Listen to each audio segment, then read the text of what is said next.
everyone, welcome to my channel. Let's talk Harry and Meghan.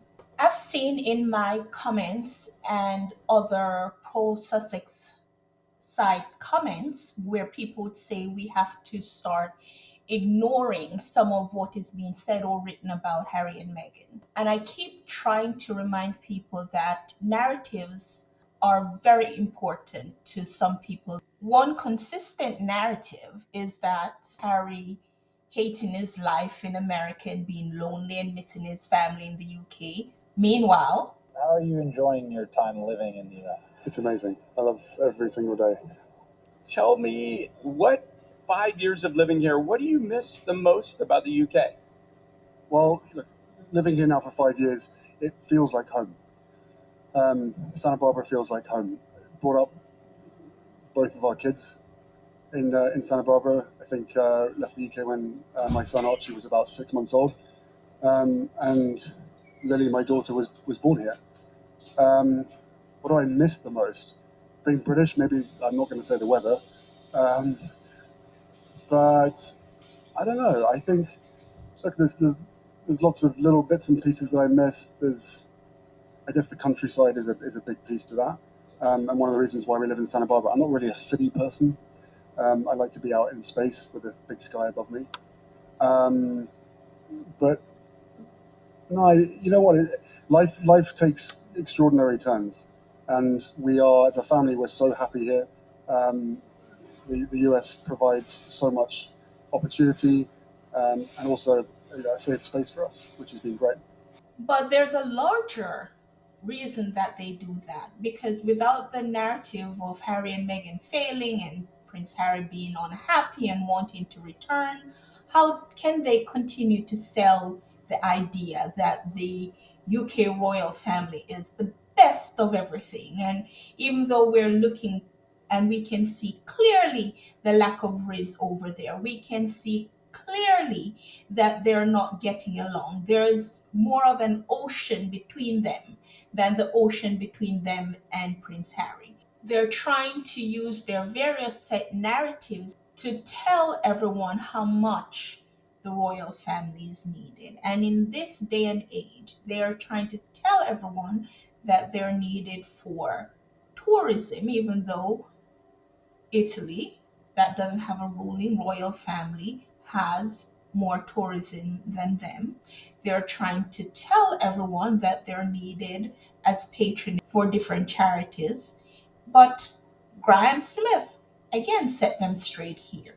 But there's also no doubt that if you take charitable activities, the monarchy has an absolutely unique profile. We've seen this with William. Well, it makes no difference to charity at all.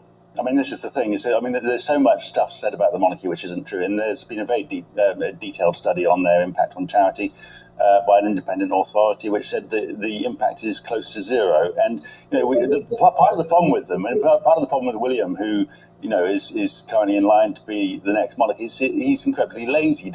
So you can see one side is committed, whether it's true or not, to paint this picture of people that are so very important to the grand scheme of things. And unless people push back, show that they disagree, and not just disagree in principle, but with facts, and show that what is being sold and the narrative that is being spun and spin in different direction is completely false, they will continue to push it. They have continued to push it. One of the narratives that have allowed people to treat Black people, including Meghan, in certain ways, to say, well, Meghan being part of the UK royal institution, she should perhaps stay there, and she has arrived and she should take whatever she gets and be grateful because, that's the pinnacle of everything, and she's coming from a people that is poor and underdeveloped. That is the narrative that has been spun forever. And if we look at it carefully, and we don't even have to look at it too carefully, we know that that is wrong. We know that Africa, for example, the continent that Black people can trace their heritage back to, is one of the richest continents, if not the richest continent in the world. It is mineral rich. And because of colonization and coming out of that, the deals that were signed, they have disadvantaged so many people. If you're interested and you do a little research, you'll see that many of these African countries, their governments were forced to sign deals that left little or no wealth for their communities. And if they did not agree, the penalty was great. And so they use this type of warfare to make us think that, say, Meghan should not be in the position that she is in. And we have been told also many times, many of them try to paint this narrative that Meghan was not anyone until she entered the royal family. And her friend, Abigail, among other people, but this clip from Abigail tells a different story. I have a great story. So I've known Meghan for a long time. I always say, like, it's like everywhere she walks, it's like little love notes like come out of the bottoms of her feet. She's just a wonderful friend and human and very gracious. And there was this one time that it was years ago, and I had invited my childhood friends to come along with me to an event that I was going to, and Meghan happened to be there. And my friends were so great. They met Meghan and they were like, "Can we be friends with her? She's so amazing." Right, like just they were immediately, like, right. literally, they're like, "How can we be friends with her?" They're like, "Get out of our way. We want her." Like, forget your coattails. They're just like ripping you out of Oh, the they're scene. like, and, "Move, straight it's to it. her."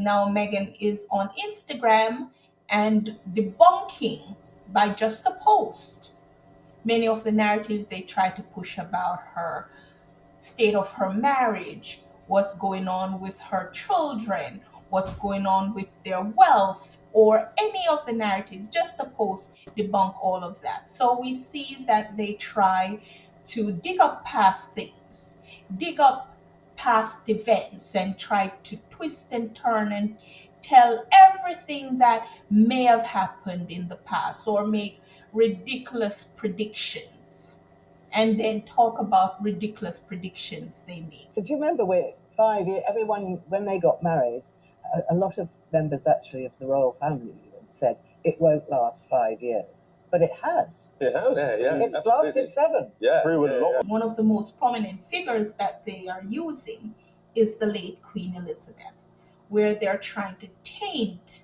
the relationship that Meghan and Harry had with her, and in this case with Meghan. Do you think somebody is still sore after all these years that Meghan was the first to go on a solo trip with the Queen back in June of 2018? We landed in New York late today, back from London and from Singapore. But in London, they're all talking about the Queen and her royal travel mate. The royal train pulling into Cheshire, England, the Queen's favorite way to travel. And tonight, with a new travel mate. Emerging from the train, Queen Elizabeth and Meghan Markle, now of course the Duchess of Sussex. Their first solo trip together. And there certainly appears to be a royal connection, both laughing and smiling as the children performed. Meghan embraced by the Queen, less than a month since the wedding. Here they come. They're right around us. We're going to get to see it ourselves. This is I gotta get my phone. Oh, no, I want to see the moment. Robin didn't miss it, and I got my picture. Isn't that amazing? Queen Elizabeth and the newest royal from America. Meghan still learning which side of the car to get into when you're traveling with the Queen. They were side by side the entire day. The newest royal tonight on tour with the Queen. The American royal. We'll see you tomorrow. And they did not get to go on their first solo trip until March of 2019. Do you think they're still sore about that? I wonder. So they're trying to paint this narrative to undo the love that we know she had for Prince Harry and the regard and perhaps even love that she had for Meghan. And even after the Oprah interview, we know that she arranged secretly to meet with them. She arranged to take them to bring them over for her platinum jubilee. She has written that she wished them well on their new phase in life. She wrote that she wants them to have security. So they're doing everything in their power to set the narrative to undo all these things. They even try to pretend that Meghan doesn't have the influence that she has, that people aren't excited when they meet her or when they receive anything from her. We see what happened when she sent just a small letter to Amanda Hirsch. She literally went on a podcast and spoke about it. Have to talk about this letter from Meghan Markle. I mean, we wrote about you on page6.com. There was a whole story. You were a whole headline on page 6. When I read the headline, before I actually read the story, I was like, oh my God, if Meghan Markle sent me a letter after I said something about her on Instagram, like, I'd move. Full chill down my spine. Like, am I okay? Will I live? Just take us through the journey of what you felt when you got that letter from Meghan Markle. First of all, what? Like, didn't think. It's always when things happen to me that are kind of crazy, I don't think. First of all, my husband's like, you got this letter. And he It was like ripped in it a pile of aggressively. mail with like an Yes. insurance. Like, yeah. Like, And then he was check like, oh, and this is for you. And I was like, okay. Then I opened it and then I read it quick. You know how you read mail? And I was like, what? Then I read it again and then I saw the monogram M and I was like, oh my God. Was the monogram M, was it like a wax seal or a No, like sticker? it was like or it's her stationery. Oh, She it's has, like, her yeah, it's her stationery. stationery. Got it. Okay. And then when I read it really well, and it would said like, did I have it memorized? Yeah. Yeah. And it Is it said tattooed on me? Yeah.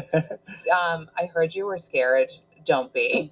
That was just a short portion of the whole segment. It lasted about 5 minutes. So you can see she was completely blown away. And then the last thing that I have is where a flight attendant that got a note on just the napkin and she is cherishing that note from Meghan. You guys will not believe who I just had on my flight, who I had a pleasure of serving. The Queen, the Princess, the Duchess of Sussex. The Meghan Markle was on my flight and she's so beautiful in person. She was so sweet. She wrote us a little handwritten note back. So rewrote her note that said, it's a pleasure serving you. We love you real bad. And she wrote this note back that says, Dear AA girlies, thank you for the love, hospitality, and handwritten note. You know me well. All love right back to you. And then I think it says, Forever Meghan. You know, I can barely read this cursive, but look at this handwriting is giving rich. It's giving expensive. It's giving princess. She also said she loved my nails, and the captain on my last flight said they were intense. So, sir, it doesn't matter what you think. The queen says she likes them. How sweet is that? That is what they all are afraid of. All the people, the left behinds. That is what they're afraid of. The influence, and when anyone meet Harry and Meghan in person, and in this case, Meghan in person, they say how beautiful she is, how very warm and engaging she is. She doesn't have to be faking hug people. She's naturally like that. Anyway, guys, thank you so much for joining me. If you like my content, please remember to like, comment, and subscribe. Talk to you soon. Bye.